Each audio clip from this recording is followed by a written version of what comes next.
Welcome back to the channel and welcome to Star Wars Outlaws. Now, I don't know how much of this game I will upload because I'm just enjoying playing games at the moment and not really being on YouTube.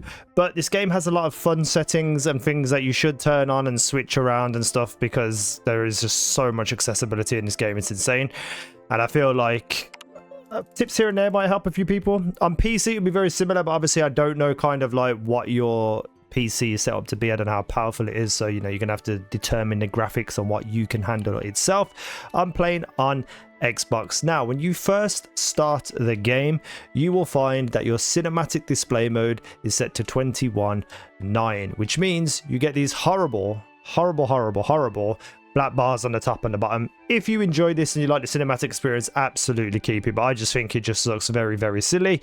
So if you go into settings and you go down to display and graphics, you can change that to fill screen. However, I will say that if you are going to do this, you need to go into gameplay, go all the way down to the bottom, and you will start to see view angle. This is your FOV. Because you are filling the screen, everything gets closer to you. So you need to change your aim down sight FOV and also just your normal FOV, which is in your settings and in your gameplay. You go down to the bottom. You can max these out if you want. I haven't really got into a situation yet where I'm aiming down sight with a weapon, so I might change this, but I did put up the view angle and the view angle while aiming. Screen shake intensity, I haven't seen too much yet to actually see what this is like, but I did turn it down because screen shake I just don't particularly like in games in general, but I have to see how intense it is, but I would suggest pulling it down. Also, turn on always sprint. This just saves you any kind of agony in your thumbs and fingers and stuff, and you know your controller won't break as easily, and it just means that you'll just run like this. It just feels more fluid and just like a better game like this as well, in my opinion. But again, anything here is subject to how you want to play the game. And to tie into that, the accessibility options in this game are absolutely insane. You can go into any one of these presets, choose whichever one you want, and then also customize them on an individual basis. So down here for the motor presets, you can see that if you have it off, all those things are off, as you can see on the right, and then if you turn it on, it changes them all up. But I have it set to custom because I changed that always sprint. So if I was to go down to the camera preset, you can see also as well that the motion blur intensity off on that one, everything switched off. For me, I have most of it switched off, but the screen shake intensity I have on just a little bit. So you can go in and apply each specific accessibility preset that you like, that works for you, and then also change them on an individual basis. This also works for difficulty as well. You can go in and I can have story mode health, which obviously is more HP. I can make it challenging to have less HP. You know, you can make the enemies more difficult. You can go through and change things as you want for them. Now, the lock picking difficulty so far for me hasn't been too bad, but it is a rhythm game, and we'll have a look at that in a second when I show you the settings for that. So a few things here, you know, some of the mini games, if you can't really get along with them, you can change the difficulty settings on them, which is pretty goddamn cool. The one last thing I would change specifically is when you are in game, the up on the D-pad will do two things. If I hold the up D-pad, it shows me where I need to be going, my objective there in the top right, and it will show me on the minimap where to go. But also as well, you have your little guy Nix here. If you press up, it will show you items around that you can steal. It's the Nix vision. You know, you see it in games like Assassin's Creed and stuff. However, when you start the game, it's actually reversed. So when you press up, it will go to the objective. When you hold up, it will do the Nix vision.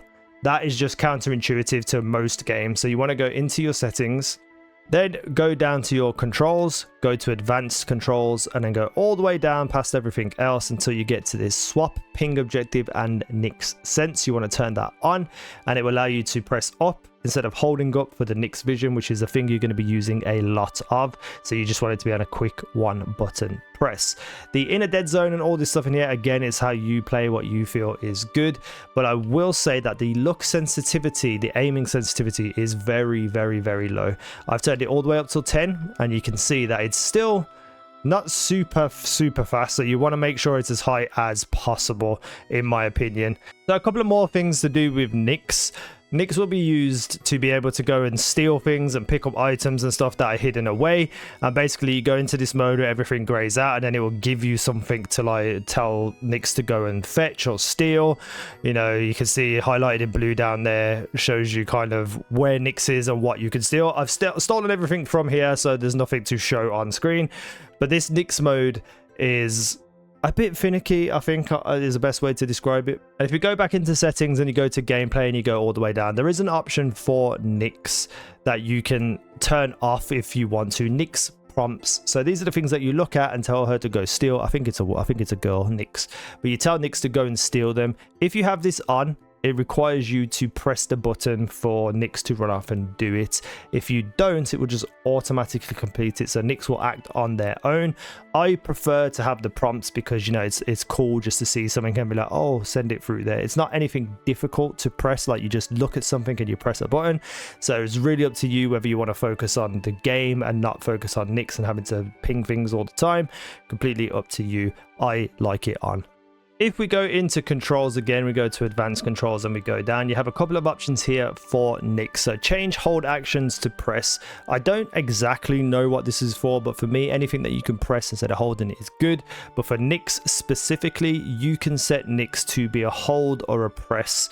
If it's set to on, it disables Nix quick actions, which right now I don't know what they are, so I haven't turned it on yet. However, the Nix mode is the one where, you know, you do this and it turns grey. I'm having to hold the left bumper while I'm doing this. It's not too difficult, but if you've got, you know, some motor issues, I've got a bit of RSI in my wrist which plays up when I do stuff like this. I would much rather have it on the actual just pressing it instead of holding it. So if we go down here and toggle Nix mode, all I have to do now is just press it once, and now I've just got my hand on the sticks and I don't have to worry about holding the left bumper. So it really is just how you want to play, but there are options for pretty much everything in this game.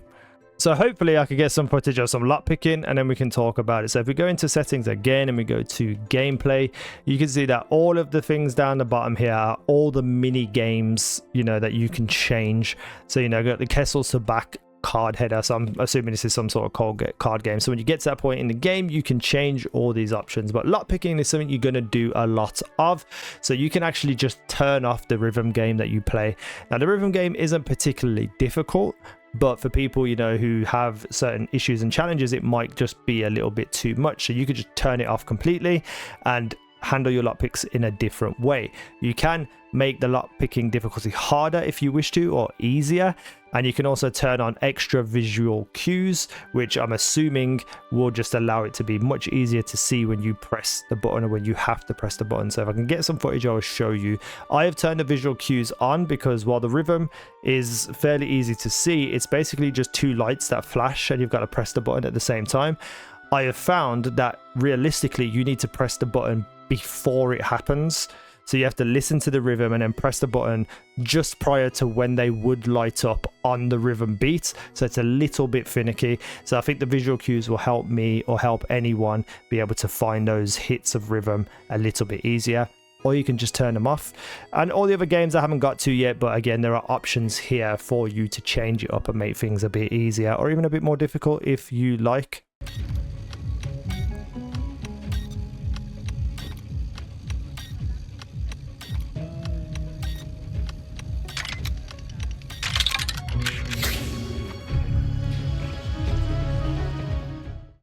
Now, if we go into settings and we go down to user interface, there is one thing I would suggest doing, and that is to change the HUD icon size just to increase it a little bit, because for me, some things are too obvious on the HUD and some things are really small. So I find that going to 120 is a nice balance between both. But again, completely up to you and how you want to do things. I am going to turn the center dot on at some point, but for right now, I just want to experience the game because I do like having something in the middle of my screen so I know where I'm looking at. It just makes things easier for me. So you can turn that on there as well. Down the bottom of user interface as well, I don't particularly like this, but I know a lot of people do. You can rotate the map, the mini map with you as you're turning, so you can turn that on as well. There are so many things here that you can customize to your actual what you want to do. But I think a lot of the things that I've mentioned in this video is a thing that I think will just improve the gameplay for a lot of people in a lot of different ways. very impressed with this game so far, with accessibility.